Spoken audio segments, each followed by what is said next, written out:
Salut tout le monde. Alors cette semaine une vidéo un peu spéciale puisqu'il va s'agir d'une rétro nostalgique sur une des époques les plus horribles des jeux vidéo, une époque qui a vu passer un nombre incroyable de jeux pourris. Vous savez, quand on demande aux gens quelle est leur période préférée dans les jeux vidéo, souvent on a des réponses du genre « Ah ben moi j'adorais l'époque des jeux en 2D bien rétro », d'autres vous diront « Ah ben moi j'adore les jeux de maintenant, hein, tout en 3 de définition ». Mais il y a un truc que tout le monde oublie, c'est qu'entre ça et ça, il y a eu quelque chose. On n'est pas passé directement de Super Mario Bros à Mario Galaxy. Il y a eu une époque où les jeux sont passés de la 2D à la 3D, et ça, c'était pas beau à voir. Alors évidemment, le passage de la 2D à la 3D s'est fait essentiellement sur Saturn, PlayStation et Nintendo 64. D'ailleurs, il y a des jeux qui ont parfaitement réussi leur transition. Il suffit de voir Zelda Ocarina of Time ou Mario avec l'excellent Mario 64 pour qui ça a été un changement total de gameplay. Alors que de l'autre côté, Sonic, le concurrent de toujours de Mario, s'est lamentablement vautré dans son passage à la 3D. Faut comprendre que Mario et Sonic, Nintendo et Sega, c'était presque comme appartenir à un parti politique à l'époque. C'était Sangoku contre Vegeta, c'était le rouge contre le bleu, même les consoles étaient différentes. Toute la gamme Nintendo était blanche, alors que la gamme Sega était noire. Et ça donnait lieu à des débats de fou dans les cours de récré pour savoir lequel des deux était le meilleur. Pour moi, le choix par contre était vite fait. Je veux dire, d'un côté, t'as un plombier italien moustachu qui se transforme en raton laveur, et de l'autre, t'as un putain de hérisson bleu qui court à la vitesse de la lumière et qui se transforme en super guerrier. Mais bon, pour Sonic, il aurait mieux valu qu'on ne passe jamais à la 3D, parce que ce hérisson a participé à tellement de navets que sa carrière est un véritable potager. Et ça me fait mal de dire ça, parce que je suis un fan de Sonic. Allez, on va commencer par Sonic 3D Blast sur Mega Drive.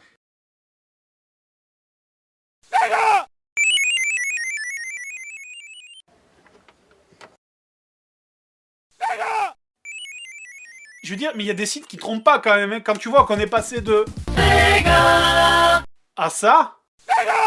Et je parle pas de l'intro, regarde-le, le pauvre. On dirait un petit gros qui arrive plus à courir. Ouais, ça, c'est les premiers signes de la dégénérescence neuronale de Sonic. Bon, allez, passons sur l'incroyable scénario qui consiste à récupérer les Chaos Emeralds pour la 37e fois.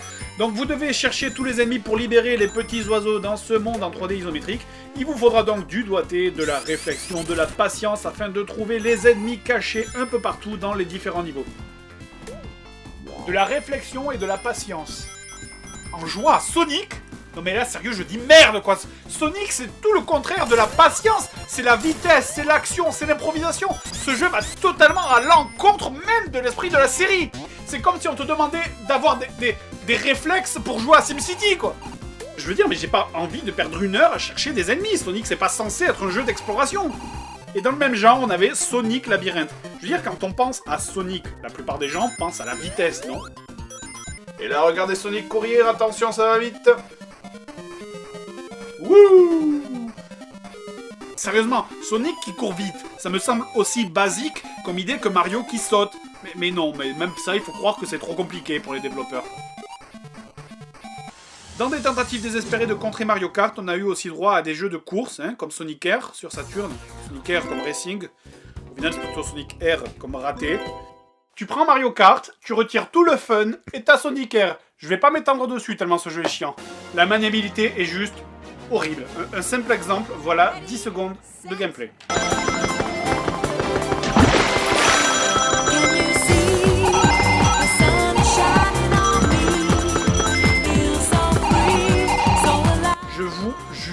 Je vous jure que j'essaye de courir droit. Mais c'est impossible. Putain, mais on dirait que je suis bourré, quoi. Mais c'est fou que j'arrive pas à faire 30 mètres sans me manger un mur. Et ce qui est terrible, c'est que Sonic, encore, c'est pas le pire. Je sais pas si c'est moi, mais Tails, c'est une savonnette. Regardez ces dérapages de fou. Je dérape sur 2 km, là. Je parlerai même pas du nombre de circuits qui s'élèvent au nombre incroyable de 5. Mais par contre, il y a un truc dans ce jeu que je ne comprends pas. Soyons sérieux 10 secondes. C'est quoi ce délire avec la musique? Non mais sérieusement, ça vous fait penser à Sonic ça, vous? On dirait que ça sort d'une boîte de nuit de la Côte d'Azur. Et Sonic, au fil de ses jeux, continua ainsi sa chute inexorable, enchaînant les jeux plus mauvais les uns que les autres. Transformation en loup-garou, multiplication d'histoires et de personnages inutiles, jeux totalement buggés. Au fond du trou, Sonic en était même réduit à se prostituer auprès de Mario pour qu'il le laisse apparaître dans ses jeux. Triste fin d'un héros solitaire qui jamais... Eh oui, mais pourtant, n'oubliez pas ce que dit Aragorn. Pour... Mais non, pas ça, ça. Il y a toujours de l'espoir. Et oui, parce que Sonic est de retour en 2D avec Sonic 4, comme si ces 16 dernières années depuis Sonic 3 n'avaient pas existé. Et moi, en tout cas, en tant que fan de Sonic, j'espère que ça va marquer un nouveau départ. D'ailleurs, c'est pas le seul jeu à faire un retour aux sources, en ce moment c'est la grande mode de revenir à la 2D, comme pour Castlevania Rebirth, Mega Man 9, First World Jim HD. Quelques exemples de jeux qui ont eu une adaptation misérable et qui ont bien failli complètement tuer leur licence. La Nintendo 64 s'était fait une spécialité de faire des adaptations 3D de merde. En fait, tous les jeux sur 64 avaient à peu près le même problème, c'est-à-dire une maniabilité complètement naze et surtout une caméra épouvantable qui avait tendance à toujours se coller au mauvais endroit. On va prendre Castlevania 64, alors il y a des gens qui aiment, mais moi sincèrement j'ai pas aimé du tout. Le jeu a perdu tout son côté rapide et nerveux pour se transformer en une espèce de jeu d'exploration sans saveur. Enfin, niveau sonore on est passé de ça à ça. Ouais. Au moins, comme ça, je me plaindrai pas de la musique, on va dire. Un détail fatigant, c'est que vous regagnez pas directement votre énergie comme dans les anciens jeux, en fait. Quand vous ramassez des trucs, vous êtes obligé de passer par le menu tout le temps. Alors bon, ça a ses avantages, mais moi, très franchement, je trouve que ça casse le rythme, quoi. Ça m'a toujours fait délirer, ça, dans les jeux. Vous vous imaginez en plein combat contre des zombies en train de sortir une cuisse de poulet? Genre... hop, 2 secondes. Le passage de la vue classique de côté en 2D à la vue 3D de dos est une catastrophe. Apprécier les distances, c'est vraiment devenu vraiment dur. Que ce soit au fouet pour toucher les ennemis, ou pour les sauts, je veux dire notamment sur ce passage-là, c'est particulièrement chiant, quoi. Voilà, tous ceux qui ont eu une manette de 64 un jour dans les mains, voilà, doivent me comprendre. Allez. Et... ah, putain. Oh, ça va tuer Dracula et c'est même pas foutu d'apprendre à nager, quoi. Connard. Bon, là je parle de la Nintendo 64, mais la PlayStation aussi a eu ses perles, hein. Allez, quiz, là, devinez de quel jeu il s'agit. Mortal Kombat Special Force. Oui, Mortal Kombat, ouais, je parle bien de ça.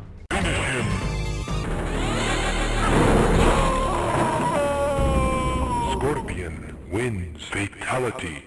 Ah c'est vrai, oui, attends, voilà. Oui, voilà. Mais parce que c'est vrai que quand tu laisses le logo, en fait, ça devient vachement plus clair, hein. Je veux dire, heureusement que ce truc est là pour te rappeler à quoi tu joues, parce que sinon t'aurais tendance à vite l'oublier. En gros, dans ce jeu, on commande Jax, un personnage tellement charismatique que je m'en souviens plus. Je veux dire, quitte à vouloir faire du fric sur la licence de Mortal Kombat, pourquoi pas prendre un mec plus connu comme Raiden, Sub-Zero ou Scorpion? Sinon, je résiste pas à l'envie de vous montrer la magnifique intro du jeu.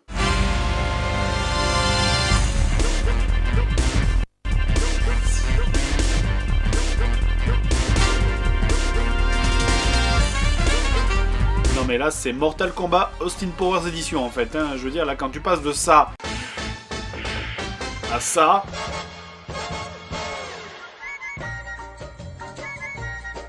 et je veux dire après une intro comme ça tu t'attends presque à trouver un joint dans la boîte, hein. Pour le jeu donc il s'agit d'un beat'em all classique avec le délire habituel de passer son temps à chercher des interrupteurs pour avancer.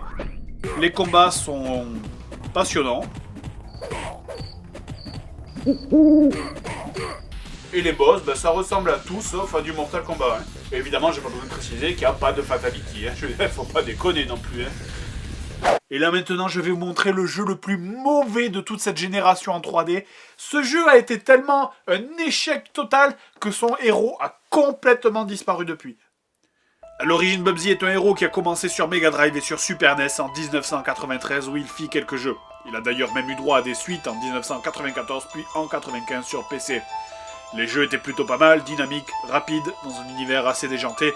Bubsy semblait partir pour avoir un bel avenir quand ce terrible jour arriva. Bubsy 3D.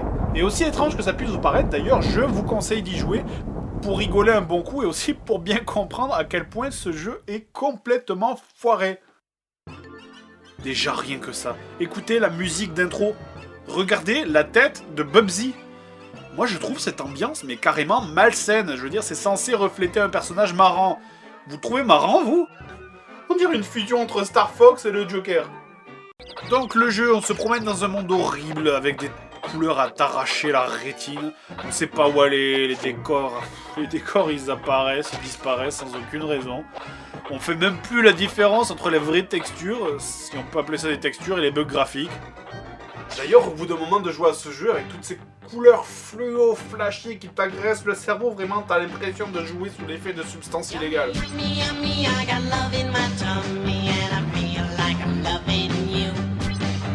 D'ailleurs, en fait, je pense sérieusement que les développeurs codaient aussi leurs jeux sous LSD. Hein. Ça s'expliquerait le fait que les textures soient recyclées à absolument tous les niveaux, avec le même vieux damier au sol. Ça expliquerait aussi le fait que les ennemis soient exactement les mêmes tout le temps, à tous les levels, avec la même attaque de merde, avec seulement la couleur qui change. Putain de feignant. Mais le truc le plus foiré dans ce jeu, c'est la maniabilité. Je veux dire, c'est pas possible de faire plus mauvais, même en essayant de faire exprès. Entre Bubsy qui met des heures dès qu'il veut se tourner et la caméra qui s'envole dès que tu sautes histoire de plus voir ce qu'il y a devant toi, ça devient vite injouable. D'ailleurs, les sauts sont tellement mal foutus que 2 fois sur 3, quand tu vises un ennemi, t'atterris à côté et tu meurs. Voilà. Mais comment ils me tuent, ça? Ils ont pas de bras. Ah, par contre, niveau cinématique, quand tu meurs, là, ils se sont fait plaisir. Hein. Tu tombes, tu meurs, tu te noies, tu grilles, tu te dégonfles, tu te brises, tu te transformes en diarrhée. Je veux dire, il y en a pour tous les goûts. La dernière est quand même plus réaliste.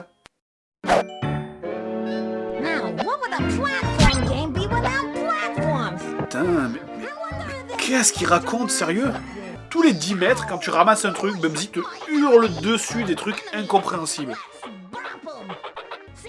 Sincèrement, mais pourtant j'ai aucune difficulté avec l'anglais, mais là, je comprends pas un mot de ce qu'il dit, quoi. Tais-toi. Tais-toi. Je plaisante pas, ta voix est insupportable. Juste ferme-la, tout de suite. Non mais personne ne te comprend de toute façon, alors arrête de parler.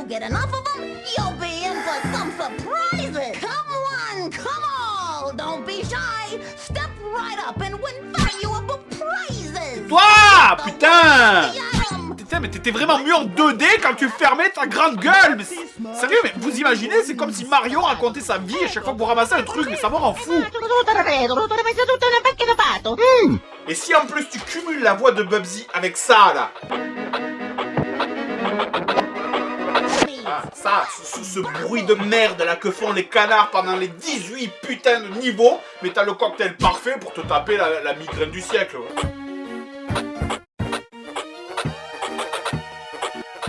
Ouais. Tu dis plus rien? Non, en fait, j'attends que la musique se grave dans la tête des gens qui vont regarder la vidéo. Que dire d'autre? Bon, il y a aussi un mode de joueur dans ce jeu. Enfin, encore faut-il avoir un copain assez con pour qu'il veuille y jouer. Sinon, si votre copain ne veut pas y jouer à Bubsy 3D, vous pouvez aussi lui proposer de regarder un épisode du dessin animé de Bubsy. Parce que oui, ça existe. Et c'est insupportable. Ou alors, vous pouvez aussi lui proposer de lui tirer une balle dans la tête. Très franchement, ça sera plus rapide et ça sera moins cruel, quoi. Enfin bon, de toute façon, j'ai aucune envie d'y jouer à deux. Et j'ai personne sous la main pour le faire. Hein. C'est sympa. Voilà. Alors, moralité, il vaut mieux un bon jeu en 2D qu'un mauvais jeu en 3D. Allez, go.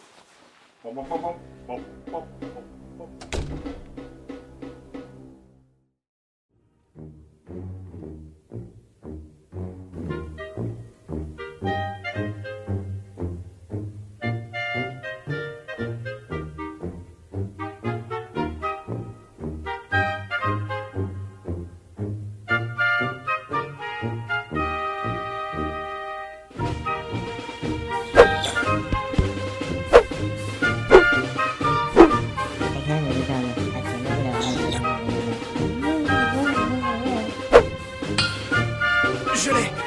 En route! Attention, tenez-vous bien!